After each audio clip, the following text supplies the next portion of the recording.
Darasimi, come here. I brought something for you. Take. No, Auntie. No? Since when did you start refusing sweets? My mommy said I shouldn't collect sewing. Darasimi, look at me. I'm your auntie. Your mommy is my sister. So take it. I know. There. It's a gift from your favorite auntie. Thank you, Auntie. I'll show mommy when she comes back. Why wait? Dara. Must your mommy see everything? I'm family and I always want the best for you. Why did you stop? Welcome to African Tales by Nathan, where every story carries a lesson. Please like, share, and subscribe. Some months earlier, Darasimi and Esther were almost impossible to separate. They were both 8 years old. They attended the same school. They were in the same class. And because their mothers were sisters who lived only a few houses away from each other, the girls had grown up almost like twins. After school, they often did homework together. On Saturdays, Esther came to Darasimi's house. Other weekends, Darasimi went to Esther's. They shared toys. They shared stories. Sometimes they even argued over pencils and became friends again before their mothers could settle the disagreement. But there was one noticeable difference between them. Darasimi loved schoolwork.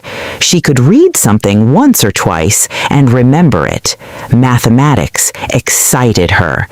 If the teacher asked a question, Darasimi's hand was usually among the first in the air. Esther was different. She was creative and cheerful, and she could draw beautiful pictures. But schoolwork took her longer. Sometimes she needed a question explained twice, sometimes 3 times, and there was absolutely nothing wrong with that. The two girls themselves didn't even care. Unfortunately, some adults did. One afternoon, the girls returned from school carrying their test papers. Darasimi ran into the compound. "Mummy!" Her mother came out of the kitchen. "What happened?" "I got 20 out of 20.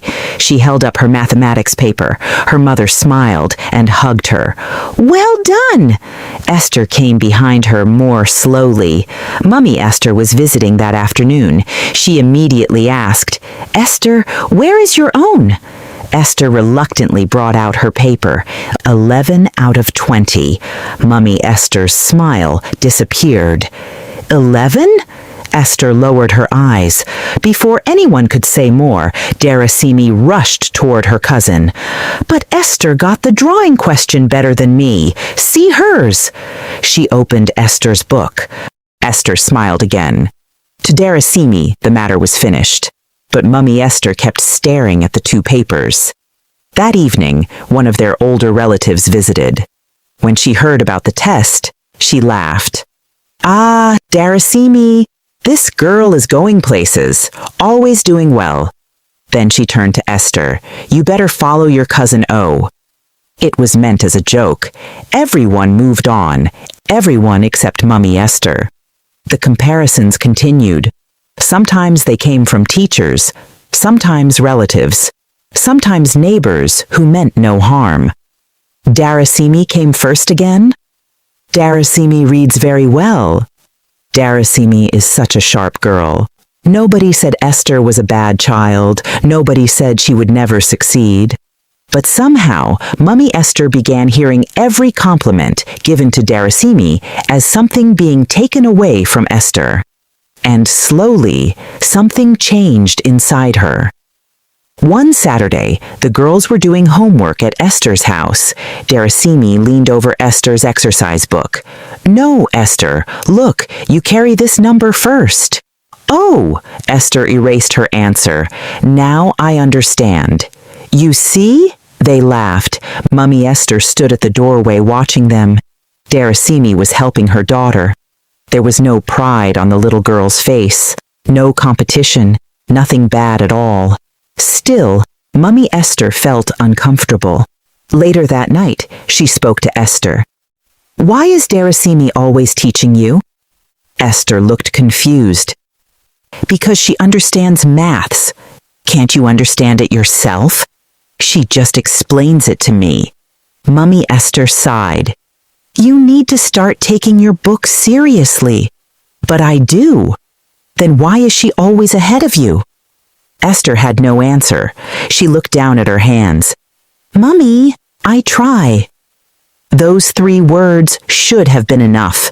They weren't. Darasimi's mother noticed the comparisons too. One afternoon, she gently spoke to her sister. Please don't put too much pressure on Esther. Mummy Esther frowned. Pressure? They're children. So I should watch my daughter fail? Esther isn't failing. She barely passed the last maths test. And she did very well in English and art. Mummy Esther waved her hand. You don't understand because your own daughter doesn't give you problems in school. Darasimi's mother became quiet. She could hear the bitterness beneath the words. Sister, Darasimi is not competing with Esther. I didn't say she was. Then don't compare them. Mummy Esther forced a smile. It's fine. Forget it. But she didn't forget it. Around this same period, Darasimi's parents had begun teaching her an important rule. It started after Darasimi returned from school one afternoon, chewing biscuits her mother had never seen before. Dara, who gave you that? One auntie outside school. Her mother immediately looked concerned. Which auntie? I don't know her name. That evening, both parents sat Darasimi down. Her mother spoke gently. Listen carefully. If anybody gives you food, sweets, biscuits, drinks, anything you can eat, you don't just open it and eat. Darasimi frowned. Why? Because Mummy and Daddy need to know what you're eating. What if it's my teacher? You still tell us if we're there. What about Grandma? Her father smiled. You can still ask.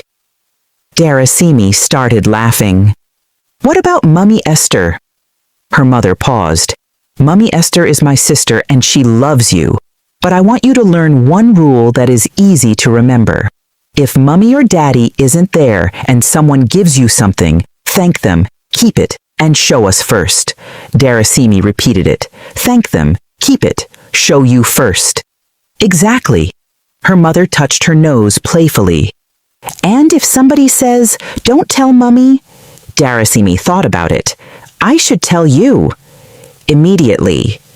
Darasimi nodded. It seemed like one of those little lessons parents repeat to children. Nobody knew it would soon become the most important rule Darasimi had ever learned. Meanwhile, Mummy Esther's worry about her daughter's schoolwork was becoming an obsession. She bought extra books. She paid for lessons. She sat with Esther at night, but the more pressure she applied, the more nervous Esther became. One evening, Mummy Esther asked a simple multiplication question. Esther knew the answer, but because her mother was staring impatiently at her, her mind went blank. I don't know. Mummy Esther dropped the pencil. Darasimi knows this. Esther's face fell. There it was again. Darasimi. Always Darasimi. A few days later, Mummy Esther met a woman through someone she knew. Their conversation began innocently. Children, school, parenting. Then Mummy Esther started complaining. My daughter works hard, but my sister's daughter always seems to be ahead. The woman listened.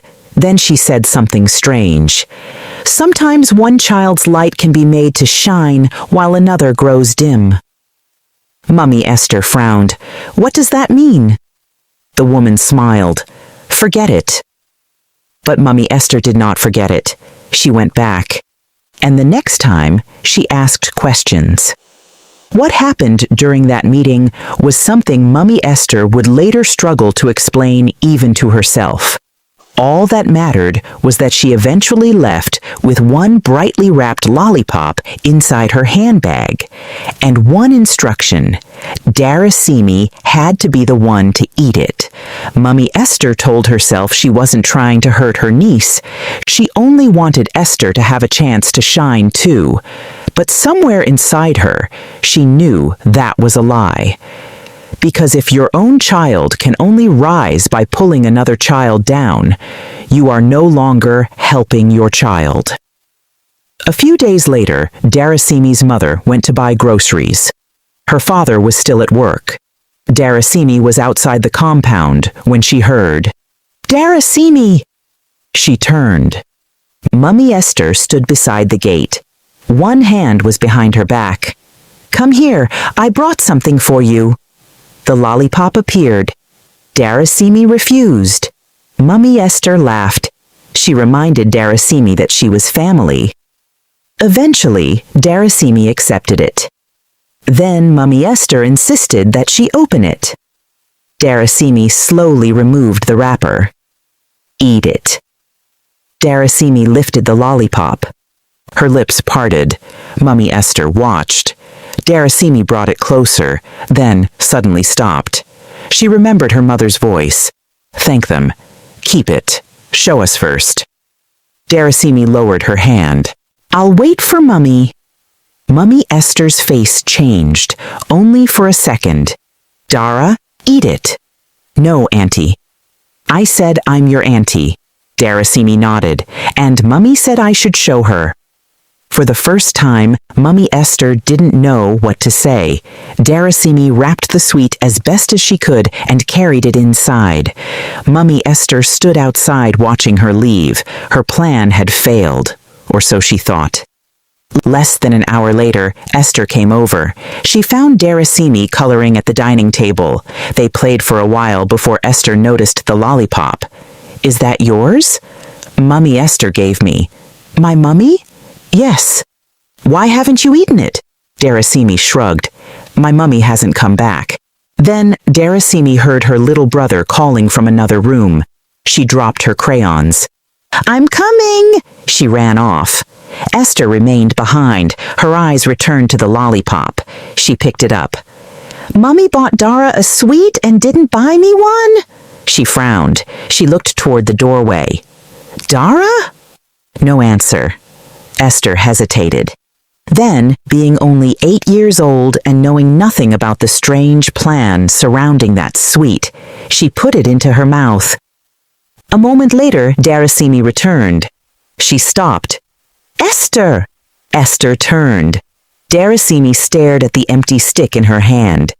"You ate it?" Esther suddenly looked guilty. "Sorry, I thought you didn't want it." Darasimi frowned. "I was keeping it for Mummy." "I'll tell my mummy to buy you another one." Darasimi sighed. The girls went back to coloring. To them, it was finished. But it wasn't. Over the following weeks, Mummy Esther waited for Darasimi's school performance to change. Nothing happened. Darasimi still answered questions, still completed her homework, still came home excited about school. Then something unexpected began happening. Esther started struggling more. At first small, she forgot homework she had completed the previous evening. During a test, she stared at questions she had practiced many times and could not remember what to do. Her teacher became concerned. "This isn't like Esther!" Mummy Esther became worried. At home, she pushed harder. "Concentrate!" "I'm trying, Mummy." "You knew this yesterday." "I forgot." "How do you just forget?" Esther began crying. "I don't know." Mummy Esther stopped. For the first time, fear replaced frustration. A few days later, the school returned another assessment. Darasimi had done well. Esther's score had dropped again. Mummy Esther stared at the paper all afternoon. Something was wrong. That evening, she returned to the woman she had met earlier. It didn't work. The woman looked at her. What didn't work? "My daughter is doing worse." The woman became still. Then she asked one question. "Are you certain the other girl ate what you gave her?" Mummy Esther's heart began pounding. Of course! Did you see her swallow it? Silence. Mummy Esther remembered the gate, Darasimi lifting the sweet, Darasimi stopping, Darasimi taking it inside. No, she had never seen Darasimi eat it. Mummy Esther stood up so quickly that her chair moved backward. She rushed home. Esther! The little girl came from the bedroom. Yes, Mummy? Mummy Esther crouched in front of her. Some weeks ago, I gave Darasimi a lollipop. Esther's expression changed. Mummy Esther noticed immediately. What? Esther looked down. Nothing. Esther, what happened to that sweet? The child became nervous. I ate it. Everything inside Mummy Esther seemed to stop. What? I said sorry to Dara. Mummy Esther grabbed the edge of the sofa to steady herself. You ate it? Esther's eyes filled with tears. I didn't know you would be angry. Dara said she was waiting for her mummy and I thought she didn't want it. Mummy Esther stared at her daughter. The room suddenly felt too quiet. The thing she had wanted for another woman's child had reached her own. Mummy? Esther touched her arm. Why are you crying? Mummy Esther pulled her daughter into her arms. And for the first time, the jealousy that had seemed so reasonable inside her own mind looked exactly like what it was. Ugly.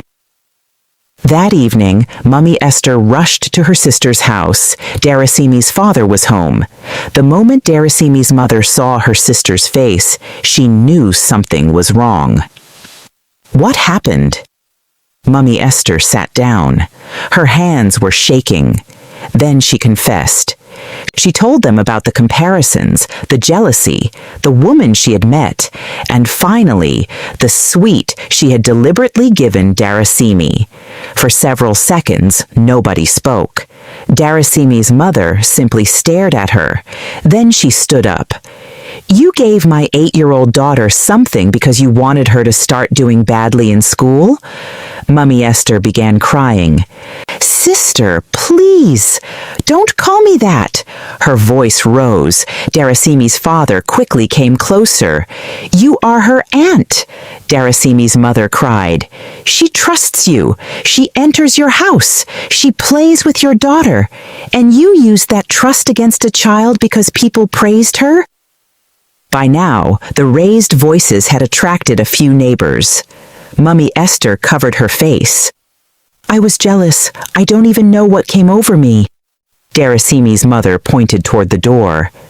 Please leave my house.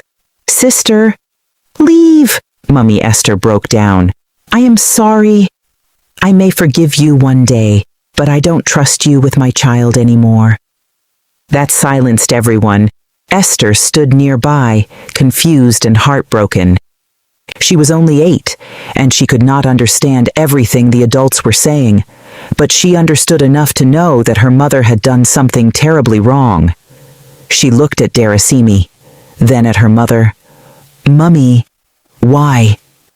Mummy Esther couldn't answer. She took Esther's hand and walked out of the compound in tears, while the neighbors watched quietly. For the first time, she understood what her jealousy had cost her. From that day, the relationship between the two families changed. Darasimi's parents kept their distance. The girls were no longer allowed to move freely between both homes or spend time together without supervision. Darasimi and Esther were unhappy about it because they had never been the ones competing. The competition had been created by an adult, and perhaps that was the saddest part. Esther had never been a dull child. She loved English and art, and she did well when she was encouraged in the things that interested her. She did not need to become Darasimi.